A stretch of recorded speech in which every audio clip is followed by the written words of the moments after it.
Hello and welcome to the worksheet for Algebra 1, number 4. Make sure you open to the appropriate worksheet. It'll say in your upper left-hand corner. And let's go ahead and get started. So on your test, it's going to be all multiple choice. So we're going to do a few videos that show you how to do this in multiple choice format. Although we have been practicing this outside the videos, I want to make a couple videos or more that focus on how to solve multiple choice versions of the problems we know and why it's actually easier that way, how to make it easier for you. So first thing we're going to do when you see a problem like this with division and variables is add parentheses to any expressions found top or bottom. So just a single term you can leave alone, but here we've got an expression that's a denominator and numerator would be the same thing. Let's go ahead and put parentheses around it.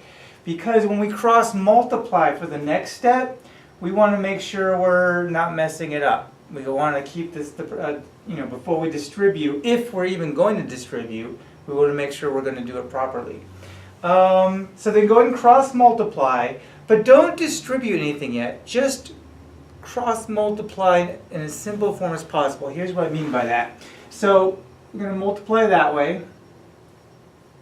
3 times x is 3x, and then 5 times x plus 2, 5 times x plus 2. Now normally, if this was all empty space, and I'm telling you to simplify, you would have to start distributing, solving, but they just want to know which of these is equal to this.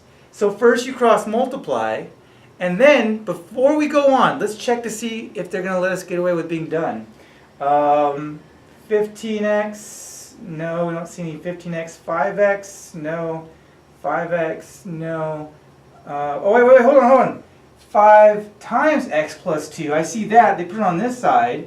I put it on that side, but that wouldn't matter. As long as each side matches one side, equals 3x. Oh, that looks just like my answer, but with different sides of the equal sign. But that would be okay. Let's check this one. Well, no, that doesn't work either. So actually this one right here matches it exactly. So then we'd be done. Even though some of you think like, wait, you still got more to do, and normally you would, but in a problem like this, which could show up on the test, that's why you want to go step by step by step and don't do too much mental math, because in multiple choice format, sometimes the answer they want is one that's halfway through the work. Feels weird, like, why would they only make me do half a problem? Like, shouldn't you finish it off? No, not necessarily. Let's look at another problem. Number 2, which of the following equations is equivalent to that monstrosity?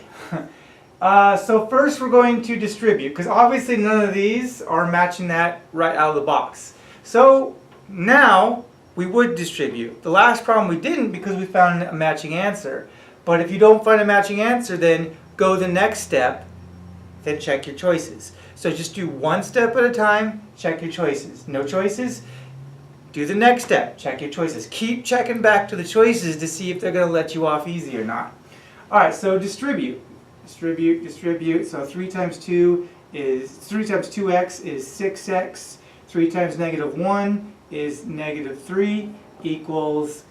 And then this 5 has nowhere to distribute, but this negative 2, don't forget this negative, will distribute. So negative 2 times x is negative 2x. Negative 2 times negative 2 is positive 2. Oh, sorry, positive 4. Excuse me, I was writing it right, but saying it wrong. Negative 2 times negative 2 is positive 4. And now, normally you might think like, hey, we got like terms to combine. Like I said, one step at a time, check your choices. So 6x minus 3, okay, we're seeing some of those. We can cross off that one because we know 6x minus 1 isn't an issue. We got 6x minus 3, so we've only narrowed down 1. Let's look over here. 5 minus 2x plus 4 is right there. And this time we got lucky. It was in the same order as we did. So then we're done. Because it matches exactly what we got there. Even though you can do more, they're letting you stop midway through solving the problem, simplifying. Because they're not asking you to simplify. They're just saying which of these would still be equivalent, would still be the same. And this is the same as that, just after distributing. number 3. Which of the following inequalities is equivalent to another monstrosity there? In this case, it's an inequality problem. So, just like we did, distribute, check your choices. So, because there's none of these that have parentheses, we've got parentheses, so we have to go to the next step, which is distribute. So, 3 times x and 3 times negative 1, 3x minus 3, keep the inequality sign, and then distribute here. 2 times 5 is 10, 2 times negative x is minus 2x.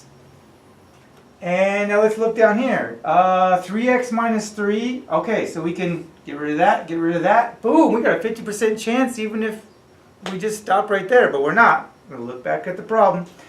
10 minus 2x. Oh, well, there we go. It's A. Simple as that. There's more that you could do, like we did in the last video, like subtracting and adding and dividing, but they just want to know which one of these is equal to this. So at each step, before you do another step, keep checking, keep checking. One more example. Which of the following inequalities is equivalent to this monstrosity of an inequality? All right, well, like we said, nothing down here automatically jumps out, so let's distribute. So nothing to distribute with the 5x, then distribute, distribute. So negative 2, don't forget this negative. Negative 2 times x is negative 2x. Negative 2 times positive 6 is negative 12. Inequality less than. Distribute, distribute, 2x plus 6. All right, let's look down here. Ouch. Nothing looks like that. So what would we do next if we were just straight simplifying to the end? After distribute, we collect like terms. So let's do the next step. 5x and 2x, or negative 2x is 3x minus 12 is less than 2x plus 6. Okay, let's recheck. So 7x minus 12, no, we can get rid of that, we can get rid of that. 3x minus 12, we got two choices, bam, 50% chance already, but let's make it 100%. 2x plus 6, plus 3, no, there's our answer.